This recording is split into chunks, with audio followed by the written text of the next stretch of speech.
Election notification వచ్చిన వెంటనే బయటకొచ్చిన exclusive survey కాబోయే ముఖ్యమంత్రి ఎవరో తేలిపోయింది అనడం వెనుక ఎలాంటి పరిస్థితులు చోటు చేసుకున్నాయి, ఇంతకు ముఖ్యమంత్రి ఎవరని సర్వే రిపోర్ట్లు తేలాయి, ఇంకా ఎలాంటి వాస్తవాలు ఆ రిపోర్ట్లో ఉండి ఉంటాయి.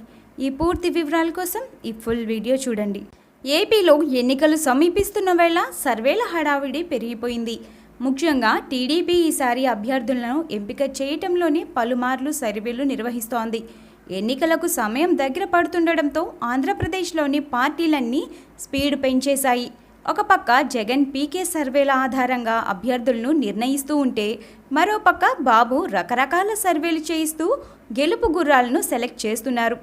ఏపీలో 2019లో జరగబోయే ఎన్నికలు అటు అధికార పక్షానికి, ఇటు వైసీపీ, బీజేపీ, జనసేనలకు ప్రతిష్టాత్మకమైనవి కావటంతో చాలా జాగ్రత్తగా అభ్యర్థుల ఎంపిక చేస్తున్నారు.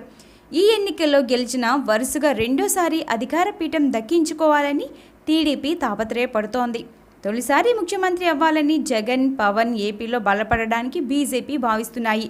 దానికోసం ఎవరి వ్యూహాల్లో వాళ్ళు మునిగిపోయారు. ఎప్పటి నుండే పావులు కదుపుతున్నారు. అయితే ఏపీలో అధికార పార్టీకి వ్యతిరేకంగా అన్ని పార్టీలు కలిసి ఎన్నికల బరిలో దిగాలని భావిస్తున్నాయి.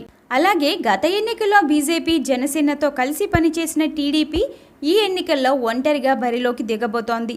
ఎన్నికలు సమీపిస్తున్న ఈ తరుణంలో ఏపీలో కీలక పరిణామాలు చోటు చేసుకుంటున్నాయి. అన్ని పార్టీలతో పోలిస్తే తెలుగుదేశం పార్టీకి ఈ ఎన్నికలు బాగా ముఖ్యమైనవని చెప్పాలి. అందుకే ఆ పార్టీ మిగతా పార్టీల కంటే భిన్నంగా ఎన్నికలకు సన్నద్ధమవుతోంది. టీడీపీ అధినేత చంద్రబాబు ఎన్నికల కోసం కసరత్తు చేస్తున్నారు. ముఖ్యంగా అభ్యర్థుల ఎంపిక విషయంలో చాలా జాగ్రత్త తీసుకుంటున్నారు. వచ్చే ఎన్నికల్లో పోటీ చేసే అభ్యర్థులను ఎంపిక చేసుకునేందుకు చంద్రబాబు ఇప్పుడు ఒక సరికొత్త సర్వే నిర్వహించారు. వచ్చే ఎన్నికల్లో ఆంధ్రప్రదేశ్లో మళ్లీ తెలుగుదేశం పార్టీ ఘన విజయం సాధించబోతున్నట్లు సర్వేలో తేలింది. ఓ సంస్థ నిర్వహించిన ఈ సర్వేలో అధికార తెలుగుదేశం అధికారాన్ని నిలుపుకుంటుందని స్పష్టం చేసింది. మార్చి 2 నుంచి మార్చి 8 మధ్య జరిగిన ఈ సర్వేలో తెలుగుదేశం పార్టీకి 52% మంది మద్దతు ఇస్తున్నట్లు తేలింది. తెలుగుదేశం పార్టీ పాలనపై 47% మంది అసంతృప్తి వ్యక్తం చేస్తున్నారు. హంగ్ అసెంబ్లీ వస్తే పవన్ కీలకమైన పాత్ర పోషిస్తారని ఆ సర్వే స్పష్టం చేసింది. ప్రస్తుతం ఉన్న పరిస్థితుల్లో అధికార తెలుగుదేశం పార్టీ స్పష్టమైన మెజార్టీతో విజయం సాధిస్తుందని సదరు సంస్థ ప్రకటించింది. చంద్రబాబు ప్రభుత్వం చేస్తున్న అభివృద్ధి, సంక్షేమ కార్యక్రమాలపై మెజార్టీ ప్రజలు సంతృప్తి వ్యక్తం చేస్తున్నారు. ఇటీవల ప్రభుత్వం ప్రతిష్టాత్మకంగా భావించిన అన్నదాత సుఖీభవ, పెన్షన్లు, డ్వాక్రా మహిళలకు పసుపు కుంకుమ కింద ఇస్తున్న నగదు ప్రజల్లో ప్రభుత్వానికి మంచి పేరు తెచ్చిపెట్టాయి. అదే సమయంలో రాష్ట్ర ఆర్థిక పరిస్థితి బాగాలేకపోయినా పోలవరం, పట్టిసీమ, కరుసీమ, రాయలసీమకు తాగుసాగు నీరు ఇవ్వడం ప్రభుత్వ ప్రతిష్టను పెంచింది. లోటు బడ్జెట్లో కూడా అమరావతి నిర్మాణాలు శరవేగంగా సాగుతుండటంతో దాన్ని చూసిన వారు ఇప్పుడిప్పుడే ప్రభుత్వం చేస్తున్న కృషిని గుర్తిస్తున్నారు.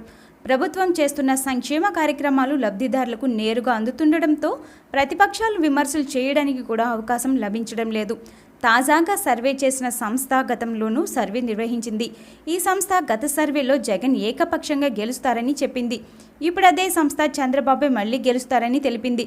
మొత్తం మీద ప్రభుత్వ అనుకూల ఓటుతో మరోసారి చంద్రబాబు సీఎం పీఠం ఎక్కడం ఖాయమని తేలిపోయింది.